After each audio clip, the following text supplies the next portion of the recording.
AI आलंय, ChatGPT आलंय. आता आम्ही म्हणतोय की एआय आल्यामुळे बऱ्याच इंजिनिअर लोकांचे जॉब जाणार आहेत आयटी मधले. आपल्या क्षेत्रामध्ये पण ते होणार आहे. आज आम्हाला एखादं घर आहे, समजा 15x20 चा एखादा हॉल आहे आणि तो मला डिझाइन करायचा आहे. आम्ही एखादा प्रॉम्प्ट टाकला ChatGPTला की ChatGPT लगेच बनवून देतं. याच्यामुळे कुठेतरी तुमच्या क्षेत्रामध्ये अनिश्चितता निर्माण झाल्या असं तुम्हाला वाटतं का?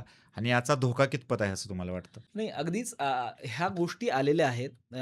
पण मी तुम्हाला ह्याही गोष्टी सांगेल, की इंटिरियर ही एक क्रिएटिव्ह फील्ड आहे आणि मी तुम्हाला आत्ताही याआधीही सांगितलंय, की इंटिरियरमध्ये दर दिवशी काहीतरी नवीन गोष्टी येतायत. बरोबर. मटेरियल रिलेटेड किंवा टेक्नॉलॉजी वाईज.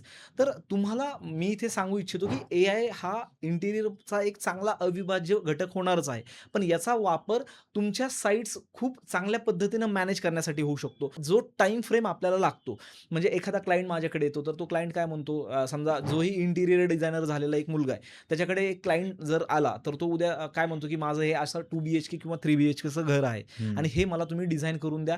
ह्याच्यासाठी काय फर्निचर प्लेसमेंट असेल आणि याच्यासाठी काय कॉस्ट लागेल, हे आधी मला सांगा. मग बरोबर. असा क्वेशन्स त्यांचा आल्यानंतर आपल्याला जो टाईम फ्रेम लागतो, त्यांचा प्लॅन बनवण्यासाठी, फर्निचर लेआउट बनवण्यासाठी, त्यांचं एक प्रेझेंटेशन ड्रॉइंग, मूड बोर्ड आपण म्हणतो त्याला, ह्या गोष्टी बनवण्यासाठी जो वेळ जातो, तो एआयने आपल्याला खूपच कमी करून दिलेला आहे. अगदीच, मग ह्या अगदीच. गोष्टी तुम्ही अशा पद्धतीनं वापरून तुम्ही जे एका दिवसात एकच काम करायचे, त्याच्याऐवजी तुम्ही 5 काम करू शकताय, 10 कामं करू शकताय. तर एआय आपले जॉब खाईल असं नाही होणार. एआयमुळे तुमचे जॉब्स जास्त वाढतील.